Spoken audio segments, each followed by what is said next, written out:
కేటీఆర్ పై సంచలన ఆరోపణలు చేశారు కాంగ్రెస్ నేత బెల్లయ్య నాయక్. లగచర్ల ఘట్టంలో అధికారుల తీరును తప్పుపడుతూ కీలక వ్యాఖ్యలు చేశారు. లగచర్ల దాడి వెనుక కేటీఆర్ హస్తం ఉంది అంటున్నారు బెల్లయ్య నాయక్. అధికారుల నిర్లక్ష్యం కూడా కనిపిస్తోందంటున్నారు. రాజకీయ ప్రయోజనాల కోసం గిరిజనులను వాడుకున్నారని, గిరిజన జాతిని సమస్యలోకి నెట్టింది గత బీఆర్ఎస్ ప్రభుత్వమే అని, గిరిజన జాతికి కేటీఆర్ క్షమాపణ చెప్పాలన్నారు బెల్లయ్య నాయక్. నేను దీన్ని తీవ్రంగా ఖండిస్తా ఉన్నాను.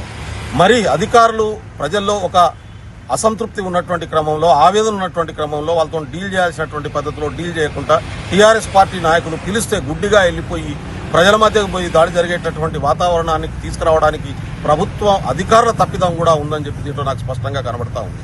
అందుకనే దీన్ని వాస్తవాలు తెలుసుకొని ఆ ప్రజల అసంతృప్తిని, వాళ్ళకు ఉన్నటువంటి బాధను అర్థం చేసుకొని ముఖ్యమంత్రి దృష్టికి తీసుకెళ్లడం కోసం ఒక గిరిజన బాధ్యతాయుతమైనటువంటి నాయకుడుగా రేపు 20వ తారీఖు నాడు ఆ ఊరికి వెళ్లాలని చెప్పి నేను నిర్ణయం తీసుకున్నాను.